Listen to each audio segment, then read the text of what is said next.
안녕하세요. 책 읽어주는 시온입니다.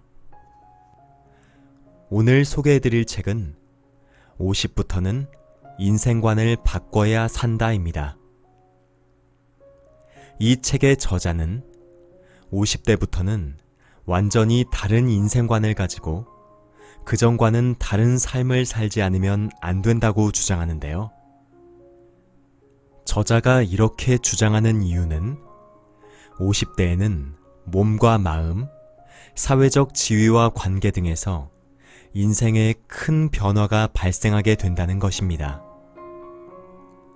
이런 밀려오는 인생의 큰 변화 앞에서 저자는 50대에게 인생관을 몽땅 바꾸라고 조언합니다. 더 이상 큰 꿈도 갖지 말고 폭넓은 관계도 유지하지 말고 자존심도 다 버리라고 주장하는데요. 이제 고독한 삶을 살 준비를 하고 오직 자신의 행복과 재미를 위해 살라고 말합니다. 그 외에도 책에는 마음의 청춘을 유지하는 법, 장기간의 남은 인생을 즐겁게 사는 방법, 활기를 되찾는 방법, 사랑의 감정을 다시 불러일으키는 법, 고독하면서도 재미있게 사는 법, 지금 행복을 찾는 방법 등을 자세히 소개한다고 합니다.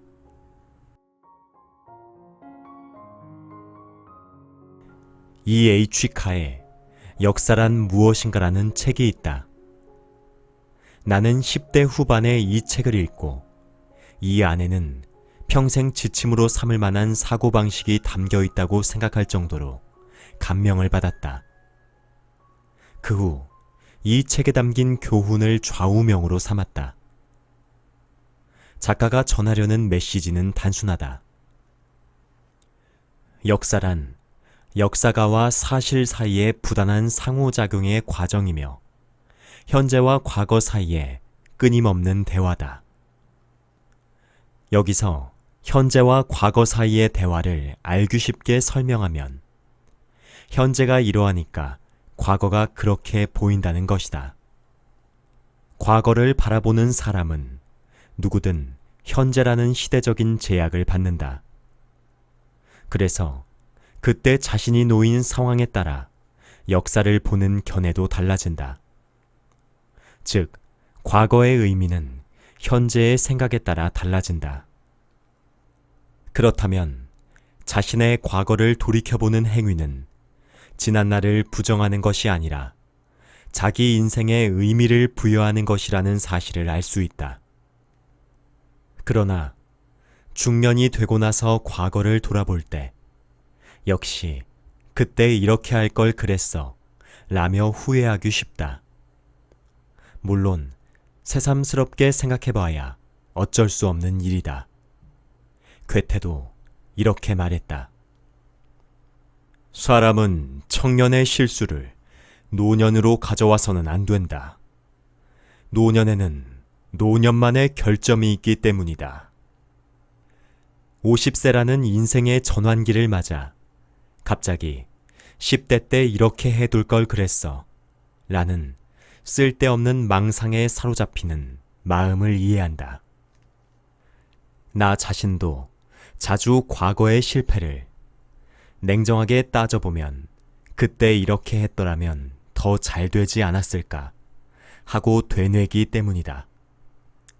이 장에서는 50세 넘어 빠지기 쉬운 후회와 자책, 질투 같은 부정적인 감정에 어떻게 대처할 것인지 살펴본다. 아버지가 돌아가신 후 나는 아버지의 수집품 속에서 1920년대 중반부터 1980년대 무렵까지 발표된 가요를 수백 곡이나 모아둔 CD 세트를 발견했다. 결정판 히트곡 모음집 같은 제목이 붙은 주로 통신 판매에서 파는 종류의 기획 상품이었다. 한번 들어보니 그 시대 가요는 주로 고민이나 후회 같은 비애를 노래한 것 일색이었다. 아버지는 왜 그런 곡만 듣고 또 들었을까? 물론 요즘 유행가에도 그런 가사를 노래한 곡이 있긴 하지만 예전 가요에는 특히 어른들의 애환이 담긴 노래가 많은 것 같았다. 어쩌면 지울 수 없는 과거를 통해 자기 인생의 그림자에서 맛보는 쓴맛뿐만이 아니라 빛을 가져다주는 단맛도 느낄 수 있기 때문은 아닐까 하는 생각조차 들었다. 나는 지우고 싶은 과거라고 해도 그때그때 어쩔 수 없이 피치 못해 선택을 했을 테지만 결국 자신이 선택한 것이므로 그 선택을 책임지고 결과를 받아들여 앞으로 나아가야 한다는 실존주의적 사고방식을 청년기에 터득했다. 그런 의미에서 자신이 내린 선택에 후회는 없어야 한다. 그러나 자신의 10대를 돌이켜보면 선택한 결과가 아니라 선택하지 않은 결과로 기회를 놓친 것도 있다. 특히 심각한 잘못을 뉘우친다기보다는 왜 이런데 시간을 낭비했을까 하고 사소한 일을 후회한다. 예를 들면 예전에 친 시험에서 지금 돌이켜보면 그 과목을 선택했더라면 좋았을 텐데 왜 다른 과목을 선택했었을까? 라고 후회하는 것이다. 또는 당시에 짝사랑했던 친구를 떠올리면 그 아이도 나를 싫어하는 것 같지는 않았는데 그때 적극적으로 말을 걸었더라면 나랑 사귀었을지도 모르는데 라는 생각도 들지 모른다. 이렇게 예전 일을 생각하다 보면 여러 가지 후회가 떠오른다. 하지만 그것은 진심으로 그때로 되돌아가서 그 일을 바로잡고 싶어서 고민하는 것이라기보다는 그때를 되돌아보고 감미로운 추억에 잠기는 것일 뿐이라고 생각한다. 개 중에는 과거의 일을 전혀 후회하지 않는 사람도 있을지 모른다. 그런 사람은 에너지를 앞으로 나아가는 추진력으로만 쓰므로 확실히 생산적이라고 생각한다. 그러나 그 생산적이라는 것이 50대 이후에도 그만큼 큰 의미가 있는 걸까? 라는 의문도 든다. 생산적이면 돈을 벌 수 있고 남들에게 인정도 받는다. 20대나 30대라면 이것이 중요하겠지만 나이가 50쯤 되면 생산적이라는 한 가지 기준으로 모든 것을 판단하는 생산성 이론론이라는 사고방식은 얄팍하게까지 느껴진다. 그런 뜻에서 후회한다라는 것은 절대 과거에 얽매여서 정체하는 소극적인 행위가 아니라 지금까지 해온 일에 다시 다양한 의미를 부여하는 적극적인 행동이기도 하다. 나 역시 요즘 들어 잊고 있었던 과거를 돌이켜본다고나 할까. 그러고 보면 10대 때 이런 일이 있었지 라고 회상할 때가 있다. 그래서는 안 되었는데 그때는 친구에게 네 행복과는 잘못되었어 라고 트집을 잡곤 했었다. 도대체 그때 나는 무슨 생각으로 그랬던 걸까? 지금도 여전히 왜 그랬는지 모르겠다. 그 친구도 당시에는 지금 나와 같은 마음이었을 것이다. 아마 이 녀석 왜 저러는 거야? 라고 생각했을 것이다.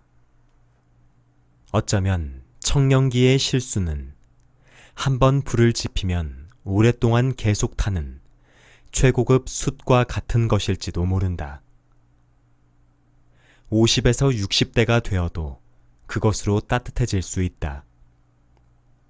그렇게 생각하면 실수가 없는 인생보다 실수했던 인생이 두고두고 훈훈하다.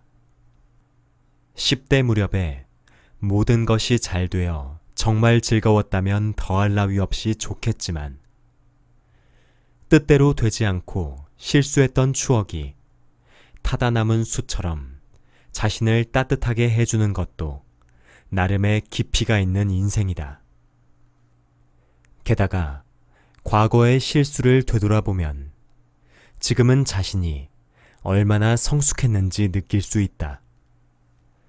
때로는 50세의 연륜을 쌓아서 10대로 돌아가면 얼마나 성공할까 같은 헛생각에 잠기기도 하지만 정말 그런 10대가 있다면 그 또한 문제가 아니겠는가. 하지만 과거를 추억하는 것이 그렇게 감미로운 일만은 아니다. 오히려 과거가 트라우마로 남아서 언제까지나 자신을 괴롭히기도 한다. 나스메 소세키의 소설 마음에 등장하는 선생님은 절대 지울 수 없는 자책감을 가슴에 품고 살아간다. 그 선생님과 만난 학생인 나는 선생님이 뿜어내는 어두운 기운에 깊이 매료된다.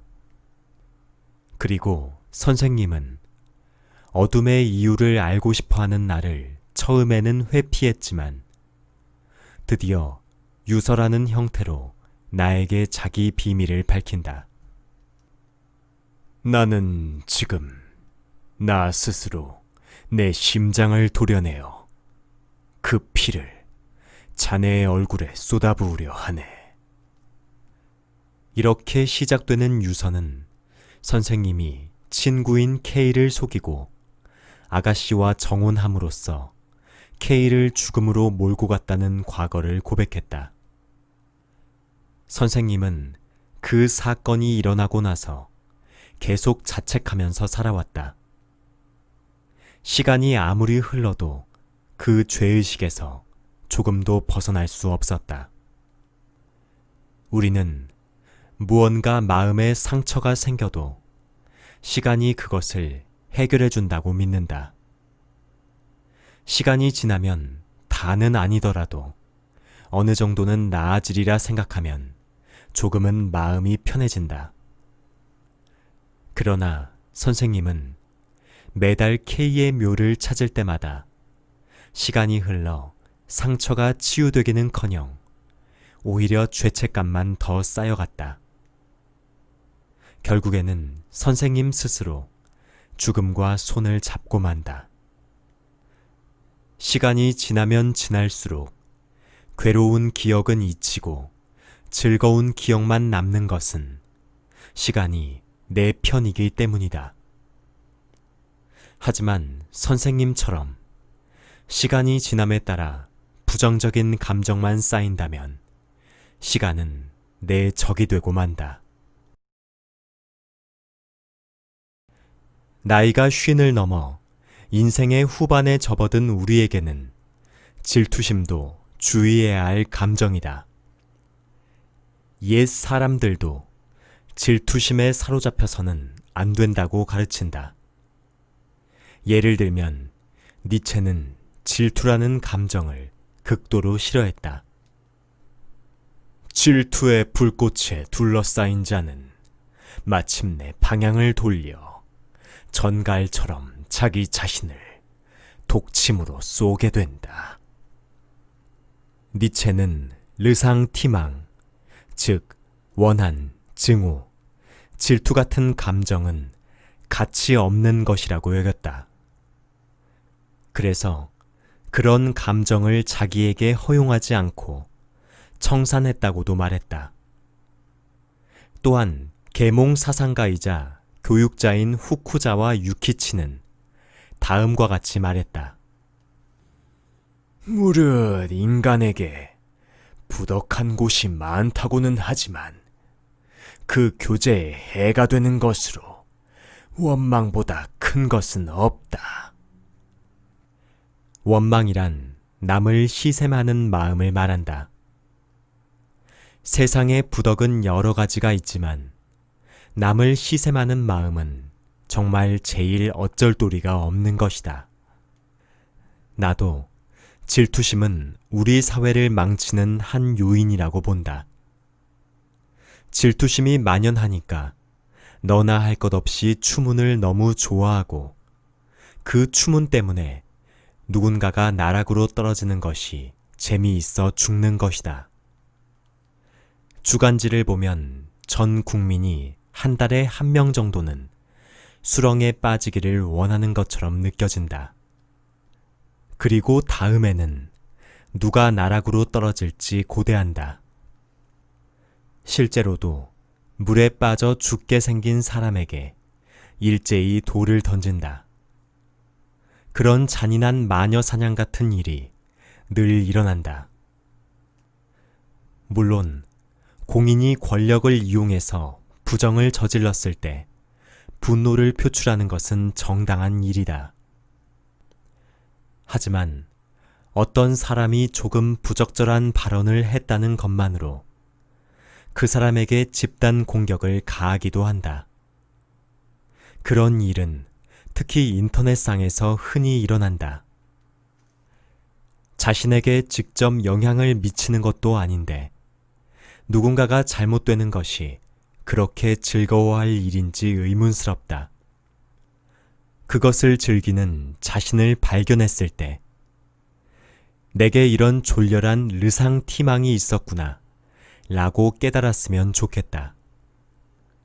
아, 나는 남이 전락하는 것을 보고 매우 좋아하는 그런 인간이구나. 여전히 피의 제단에 희생양을 바치려고 하는구나. 그렇게 우선 자신의 비열한 인간성을 한번 돌이켜보기 바란다. 그 다음으로는 이제 50살이나 먹었으니 남을 부러워하는 마음을 버리면 얼마나 편해지는지를 깨달을 차례다. 누구도 부러워하지 않는 마음가짐은 50세가 되면 이전보다 더 갖기 쉽다. 50세는 죽고 나면 모든 것이 아무런 가치가 없다는 생각이 드는 시기이기도 하기 때문이다. 죽은 다음에는 100억이 있든 1000억이 있든 다를 바 없다. 5억이든 10억이든 무슨 상관인가? 만약 아무것도 없어도 별 상관없다. 그런 게임 오버의 순간이 머지않아 다가온다고 생각하면 사회적인 성공이나 실패가 남은 인생에 얼마나 의미가 있을까 하는 생각이 든다. 30대나 40대 때는 자신과 나이가 비슷한 또래가 얼마나 출세했는지 신경이 쓰이는 것이 인지상정이다. 그러나 내 경험으로 미뤄보건대 50살쯤 먹고 나면 대학 시절의 동기들과 모여도 누가 출세했다고 하는 이야기는 좀처럼 나누지 않는다. 50세는 이미 성공이나 실패가 어느 정도 결정되어 버린 시기다. 물론 돈이 너무 없으면 곤란하지만 영원히 살 수 없다고 생각하면 돈에 그다지 집착할 것도 없다. 많은 돈을 벌겠다고 아등바등 하기보다 좋아하는 일을 하면서 그 대가로 돈을 벌면 그만이라고 마음먹는 편이 의욕도 생긴다. 자기가 하는 일이 그 자체로 즐거우면 돈이 많은 사람도 별로 부럽지 않다. 젊었을 때는 경쟁심이 긍정적으로 작용하기도 한다. 20, 30대 때는 자존심이 상하는 일이 생기면 더 분발하려는 마음이 들기도 하고 같은 나이 또래 사람이 출세하는 모습을 보면 덩달아 의욕이 솟기도 한다. 누가 집을 지었다고 하면 자신도 그렇게 하고 싶어진다. 하지만 50살이 되면 누가 부장이 되든 집을 짓든 나와 상관없는 일이라는 마음이 들기 시작한다. 또래 모임에서도 자기 건강이나 부모님의 간병이 더 많이 화제에 오른다. 60대가 된 후에나 그렇게 되는 사람도 있겠지만 보통 50세가 넘으면 동년배와의 경쟁은 이제 끝났다고 절실히 느끼게 된다.